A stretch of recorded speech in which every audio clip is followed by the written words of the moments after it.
What's up? Magandang araw, get ready with me. So, nagre-ready ako kasi ayokong, wala na intro. Ayokong umuwi, magbakasyon soon.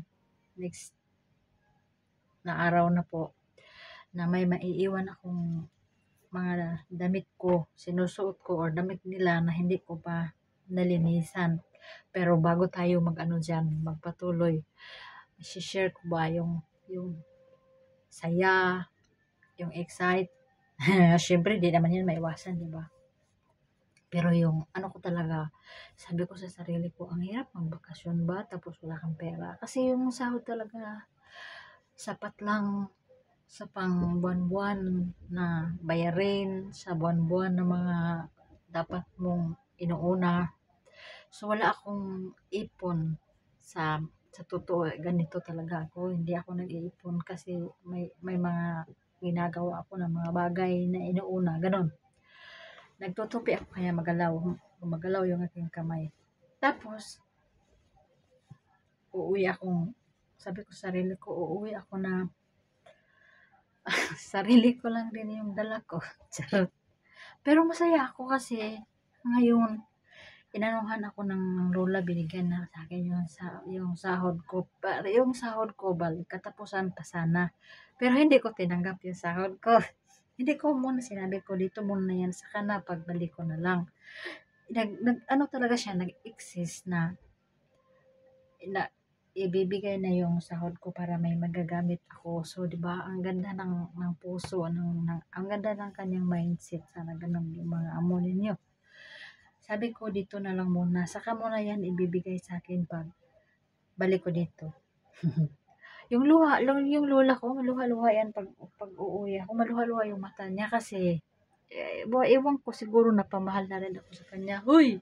Sana all napamahal. Ganon siya pag ano ako, yung mata niya, pag, yung galing sa puso niya ba, yung mga sasabihin niya, hindi siya ano sa English. Nararamdaman ko na ano talaga siya kasi yung napaluha siya ba, muntik nang matulo yung luha niya. So, binigyan niya ko ng pocket money na pang allowance. Saya-saya ko kasi, di ba, pag uwi tayo, ang ano, mahal sa bilihin sa Pilipinas.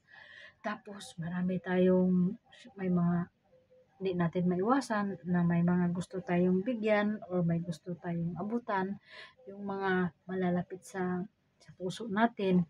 Pag pira pinag-uusapan natin talaga, kahit may dala ka pang ilang hundred na pira, madali yang maubos sa Pinas, di ba? Inabutan niya ako ng, sa akin kasi pag 200 Hong Kong dollar, malaki na yan sa akin.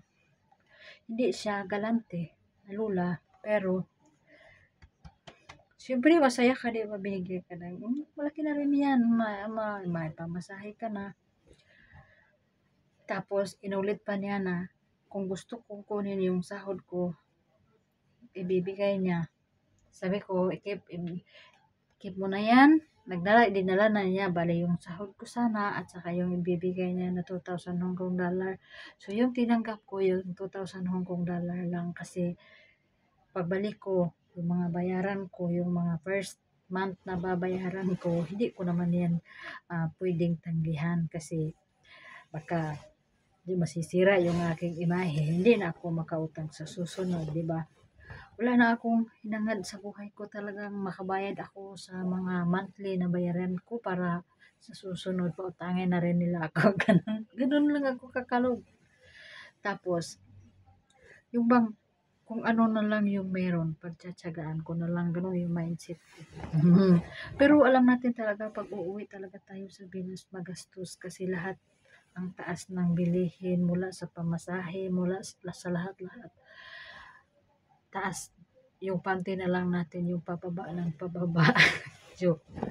Pero, dito sa kanila, alam mo ba yung tipo na maswerte ka, masasabi ko na maswerte ako sa mga naghahanap buhay na nangyayari ibang bansa kasi yung iba patagal sila sa kanilang amo. Yung ugali naman ng kanilang amo, instead na matagal na sila, is mas lalong nag-iiba yung ugali. Yung side ni Lola na parehas ko rin na problema siya sa kanyang amo, kasi instead na matagal na siya, kinukuripot siya sa pagkain, ginaganito siya yung mga linisin, inaano siya, yung akin, hindi si Lola. Yung bang masasabi ko na hindi siya nakakapagsalita ng English, yes or no lang, ang basic lang, yung mga ano lang talaga yung nasasabi niya. Pero ano siya, mabait siya. Hindi siya yung tipo ng amo na utos dito, utos doon. At saka, syempre, mindset mo na rin, ko na rin na huwag nang mag-antay na utusan para ah, hindi siya mag-ano ba, hindi niya maisipan na pinaglaruan ko yung aking pagtatrabaho. So, maging common sense na rin tayo. So, ang haba na ng aking dinadaldal, di ba? Naano lang ako ba, kasi ini-expect ko talaga na sana bigyan ako, naabutan naman ako ni Lola ulit ng 500, kasi dati nung unang uwi ko inabutan niya ako ng parang 500, pangalawa 1,000 something, yung pangalawang uwi ko inabutan niya ako ng pera, parang mas 1,000 something yung inabot niya, tapos yung amo ko inabutan ako ng 5,000 Hong Kong dollar. Tapos yung kapatid ng amo ko, inabutan din. Ako kasi timing, kasi nung umuwi ako last time, so may trahedya na nangyari, kaya malaki-laki yung binigay nila. Ngayon, nawala sila dito lahat. Si Lola lang, so siya lang yung nagbigay sa akin. Pero masaya na rin ako. Napakasaya ko kasi expect ko 500 lang. So lumampas 2,000 yung bigay niya sa akin. So diyan na muna magtatapos yung ating mga usap-usap, kwento-kwento, kasi magpapatuloy na ako sa aking ginagawa. Magandang araw sa inyo. Sana kayo rin mabait yung amo ninyo. Hindi kayo pinapabayaan, hindi kayo tinitipid sa pagkain. Hanggang sa susunod.